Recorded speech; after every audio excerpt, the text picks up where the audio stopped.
Hi friends, எல்லோரும் எப்படி இருக்கீங்க? இன்றைக்கி நம்ம வீடியோவில் நம்ம வீட்டுக்கு தேவையான யூஸ்ஃபுல்லான டிப்ஸை பார்க்கலாம் வாங்க. புதுசாக வரும் நண்பர்கள் ஏதாவது இருந்தால் லைக் அண்டு சப்ஸ்கிரைப் பண்ணுங்கள். தேங்காய் வாங்கியிருக்கோங்க. தேங்காய்லாம் இந்த வெயிலுக்கு வெடிச்சிடுச்சு. கிலோ வந்து 70 ரூபா ரேட்டுக்கு போகுது. நம்ம ஊரில் என்ன ரேட்டு எனக்கு வந்து கமெண்ட் பண்ணுங்கள். இதை வந்து நம்ம இனி வெளியில் வச்சா எல்லாம் வெடிச்சிக்கும். அது வெடிக்கிறதுனால சீக்கிரம் தேங்காயெல்லாம் கேடாயிடும். நம்ம ஒரு நாளைக்கு எல்லாமே யூஸ் பண்ண முடியாது. ஒரு நாளைக்கு 1 இல்லை 2 நாளைக்கு 1 தான் யூஸ் பண்ண போகிறோம். அந்த மாதிரி தேங்காயெல்லாம் நம்ம ஃப்ரிட்ஜில் வைக்கும்போது அது வெடித்தாலும் அது வந்து தேங்காய் கெடாது இருக்குங்க. நம்ம யூஸ் பண்ணுறதுக்கு நல்லாயிருக்கும். அதாவது மரம் இருக்கிறவங்களுக்கு பிரச்சனை இல்லைங்க. மரம் இல்லாதவங்க இந்த மாதிரி தாங்க நம்ம ஸ்டோர் பண்ணி வச்சு யூஸ் பண்ண வேண்டியிருக்கு. இந்த மாதிரி யூஸ் பண்ணி நீங்கள் ட்ரை பண்ணி பாருங்கள். பிடிச்சிருந்த வீடியோக்கு லைக் பண்ணுங்கள். அடுத்த டிப்ஸ் என்ன பார்க்கலாம் வாங்க. ஐஸ் குச்சி தாங்க. ஐஸ் குச்சிட்டு நம்ம சாப்பிட்டு எடுத்து போட்டுருவோம். ஆனால் நம்ம பசங்களாம் எடுத்து போட மாட்டாங்க. பத்திரமா எடுத்து வைக்குவாங்க. அந்த மாதிரி எடுத்து வச்சு குச்சி தாங்க இது. பிளேடு வச்சு நம்ம ஏதாச்சும் பேப்பர் முறிக்கும் போது குழந்தைங்க கைக்கு வந்து அவ்வளோ சேஃப் இல்லை. அந்த மாதிரி இருக்கிறதுக்கு எவ்வளோ சேஃபாக என்ன செய்யலான்னு வாங்க பார்க்கலாம். ஐஸ் குச்சி தாங்க நாங்கள் 2 எடுத்துருக்கோம். இது குச்சை வச்சு தான் நம்ம இது ஒரு ஐடியா பண்ண போகிறோம். நம்ம இப்படி வச்சா நிற்காது. நூல் சுற்றினாலும் நிற்காதுங்க, கீழே விழுந்துடும். அதுக்காக நான் ஃபெவிகம் தான் எடுத்துருக்கேன். ஃபெவிகம் எடுத்து ஒரு 10 ரூபா தாங்க நம்ம கடையில் வாங்கி வச்சா நிறைய யூஸ்க்கு இது யூஸ் பண்ணிக்கலாம். இது ஸ்டிக்கோட 2 முனையிலுமே நான் நல்லா அப்ளை பண்ணிக்கோங்க.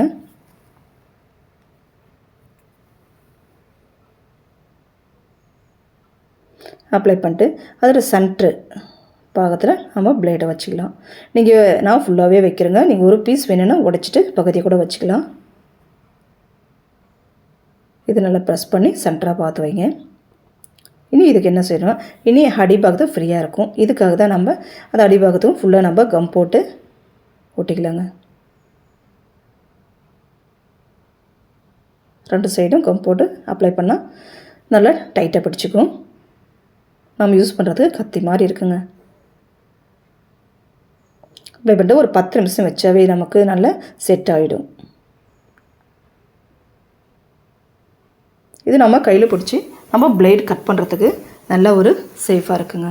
இப்போ எடுத்து நம்ம பேப்பரோ ஏதோ ஒன்று கட் பண்ணி பாருங்கள். அவ்வளோ ஈஸியாகவும் நம்ம கைக்கு நல்லா சேஃபாகவும் இருக்கும். இதை நீங்கள் ட்ரை பண்ணி பாருங்கள் வீட்டில். நம்ம குழந்தைங்கிட்ட கொடுக்கும்போது பிளேடை கொஞ்சம் பயமாக இருக்கும் கையில். ஆனால் இதை மாதிரி கொடுக்கும்போது பயம் இல்லை. இதுக்கு தேவையான ஒரு கேப் வந்து நம்ம போட்டு வச்சுக்கலாங்க. அடுத்து இந்த ஐஸ் குச்சை வச்சு பசங்க என்ன செஞ்சுக்கணும் பார்க்கலாங்க. இதாங்க நம்ம ஊரில் போர்டு வைக்குவாங்க. அது போல் செட் பண்ணி வச்சுக்கிறாங்க. ஸ்கூலில் வந்து ப்ரோக்ராமுக்கு இவங்க கொண்டு போய் கொடுக்க போகிறாங்க. நீங்கள் இந்த மாதிரி குழந்தைகள் செஞ்சுருக்காங்களா? செஞ்சு இதுக்கு லைக் கொடுங்க. அடுத்து பேகு தாங்க. இது ஒரு ஷார்ட்ஸை நான் என்கிட்ட போட்டிருக்கேன். இந்த பேகு நமக்கு சிப்பு வந்து சில டைமு நிற்காது. பகுதி லாக் ஆகும், பகுதி லாக் ஆகாதாங்க. அது மாதிரி லாக் ஆகாது இருக்கிறத எப்படி லாக் பண்ணலான்னா தேங்காய் எண்ணெய் தாங்க யூஸ் பண்ணிட்டு அந்த லாக்குக்கு கொஞ்சமாக ட்ராப்ஸாக விட்டுக்காங்க. அது மேலே கையில் கொஞ்சமாக எடுத்துக்காங்க. விரலில் எடுத்துகிட்டு நம்ம சிப்பு இருக்கிற வரைக்கும் நல்லா அது மேலே தடவி கொடுத்துருங்க. தடவி கொடுத்துட்டு நீங்கள் சிப்பு இப்போ போட்டு பாருங்கள். ஈஸியாக வந்து அது லாக் ஆகிடுங்க. இது பேகு மட்டுமே இல்லை, நமக்கு ட்ரெஸ்ஸு ஃப்ராக்கு பசங்களுக்கு இருக்கும்போதும் பேண்ட் இதெல்லாம் யூஸ் பண்ணும்போது இதை டிப்ஸை யூஸ் பண்ணி பாருங்கள். அடுத்து என்னென்னா நம்ம வீட்டில் அதிகமான ஒரு தயிர் தாங்க. அதிகமாக புளிப்பாயிடுச்சு. நாம் வந்து கீழே தான் ஊற்ற போகிறோன்னு. இந்த மாதிரி அதிகமாக தயிர் புளிப்பாயிட்டால் கீழே ஊற்றாதீங்க. ஒரு யூஸ்ஃபுல்லாக செய்யலாம் வாங்க. தயிர் நான் 1/2 கப் எடுத்துருக்கேன். இதில் கொஞ்சம் தண்ணி ஊற்றிருக்குங்க. இது கூட நம்ம சோறு வடிக்கிற கஞ்சி தண்ணி தாங்க. 1/2 கப்பு தயிருக்கு ஒரு 2 கப்பு நம்ம கஞ்சி தண்ணி சேர்க்க வேண்டி வருங்க. நான் வேறு பாத்திரத்தில் நான் மாற்றிக்கிறேன். மாற்றிட்டு நம்ம செடிங்களுக்கு யூஸ் பண்ண போகிறோங்க. இது ஒரு ஸ்ப்ரே பாட்டில் மாதிரி நம்ம எடுத்துக்கலாம். நான் ஹேண்ட் வாஷ் தான் எடுத்துருக்கேங்க. இது ஸ்ப்ரே பாட்டில் இல்லாதனால இதில் எல்லாமே நம்ம தேவையான அளவு ஊற்றிக்கலாம். ஊற்றிட்டு ஸ்ப்ரே பண்ணி பாருங்கள். இன்னும் அதிகமாக வரும். சின்ன ஸ்ப்ரே தான், அதுவும் இன்னும் நல்லாயிருக்குங்க. நம்ம செடியில் இன்டோர் பிளான்ட்டு தான் உள்ளே வச்சுருக்கோம். இது வந்து போயிட்டுது. மேலே வந்து வேறு செடிங்களாக இருக்குது. இதில் வந்து இந்த வெள்ளை பூச்சி இருக்குங்க. அதை வந்து போகிறதுக்கு இது மாதிரி ஸ்ப்ரே பண்ணி விடுங்க. அது மேலே அதை வந்து இனி வராத அப்படியே செத்து போயிடும். இனி நான் ரோஸ் செடி இதுங்களுக்கு தாங்க போடுறேன். நீங்கள் வந்து அதையும் வளமாகவும் யூஸ் பண்ணலாம். மேலே வந்து இந்த பேனு அதெல்லாம் பிடிக்காதுக்கிறதுக்கு யூஸ் பண்ணி பாருங்கள்.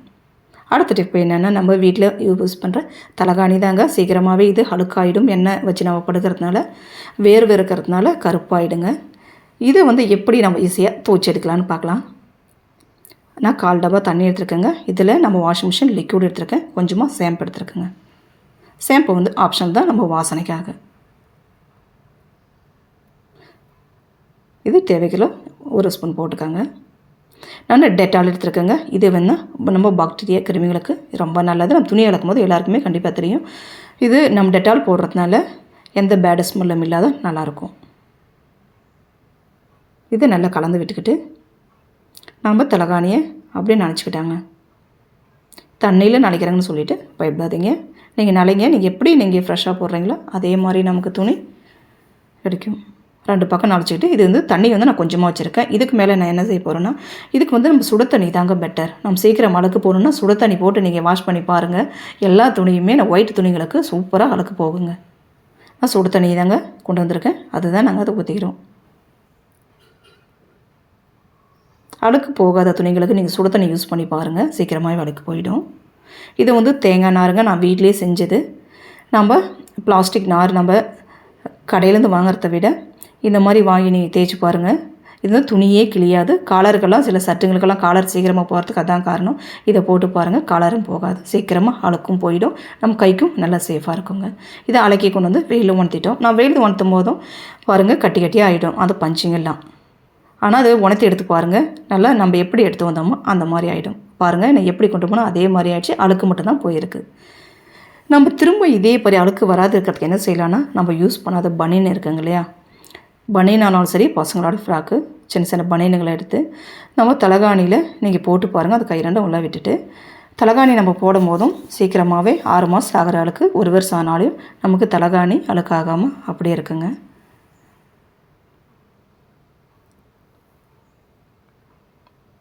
இதை நீங்கள் வீட்டில் ட்ரை பண்ணி பாருங்கள். கண்டிப்பாக இது எல்லாருக்கும் பிடிக்கும்னு நினைக்கிறேன். நம்ம பனியன் போட்டு போடும் போதும் இது நம்ம தலைக்கு வைக்கிறதுக்கும் நல்லா சேஃபாக நல்லா இருக்குங்க. உங்கள் வீட்டில் கண்டிப்பாக ட்ரை பண்ணி பாருங்கள். பிடிச்சிருந்த வீடியோக்கு ஒரு லைக் பண்ணுங்கள். இப்படி தாங்க யூஸ் பண்ணுறோம். நான் 2 தலகாணி அதுக்காக மாற்றி வச்சது. நீ அடுத்த டிப்ஸ் என்ன பார்க்கலான்னா, நம்ம வீட்டில் நல்ல ஒரு வாசனையாகவும் ஒரு அட்ராக்டிவ் இருக்கிறதுக்கு தாங்க நான் என்ன எடுத்துருக்கேன்னா, ஒரு கப்பில் கலர் கல்லும் அதில் குச்சி நட்டு வச்சு ஒரு கம்பி சுற்றி ஒரு அகல் விளக்கு தாங்க. அகல் விளக்கில் கிராம்பூ, ஏலக்காய், கற்பூரம் இதெல்லாம் போட்டு தாங்க ஒரு விளக்கு கீழே பற்ற வச்சுக்கிறேன். இது சூடு ஆக ஆக அது மெல்ட் ஆகி நல்ல மணமாக இருக்கும். இதை ட்ரை பண்ணி பாருங்கள். பிரச்சனை வீடியோக்கு ஒரு லைக் பண்ணுங்கள்.